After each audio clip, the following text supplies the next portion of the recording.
కాకినాడ జిల్లా జగ్గంపేట మండలంలోని కొత్తూరులో కనకదుర్గ అమ్మవారి దేవాలయంలో మాఘమాసాన్ని పురస్కరించుకొని అన్నదాన కార్యక్రమాన్ని నిర్వహించారు.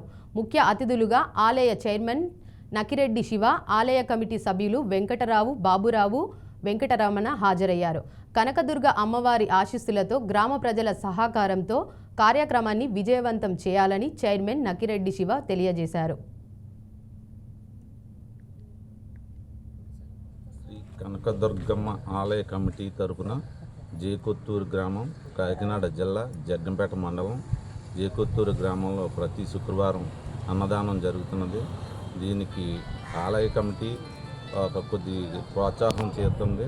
దాంతోపాటు దాతలు ఎవరైనా ఉంటే మీ అన్నదానానికి ప్రతి శుక్రవారం ఇక్కడ అన్నదానం జరుగుతుంది కాబట్టి ఈ చందాల రూపంలో కానీ విరాళాలు కానీ ఈ అమ్మవారికి సమర్పించవచ్చు.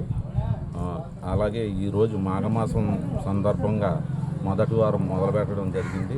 ఇది మడగల పెద్దగాపు గారు దాత ఈ అన్న సంతర్పణ ఈరోజు మొదలుపెట్టారు. దాతలందరి సహకారంతో ఆలయ కమిటీ పెద్దలు జేకొత్తూరు గ్రామ ప్రజల సమక్షంలో ఈ అన్న సంతర్పణ జరుగుతుంది కాబట్టి 50 మంది భక్తులు శ్రీ కనకదుర్గమ్మ ఆలయ కమిటీ తరపున జేకొత్తూరు గ్రామం, కాకినాడ జిల్లా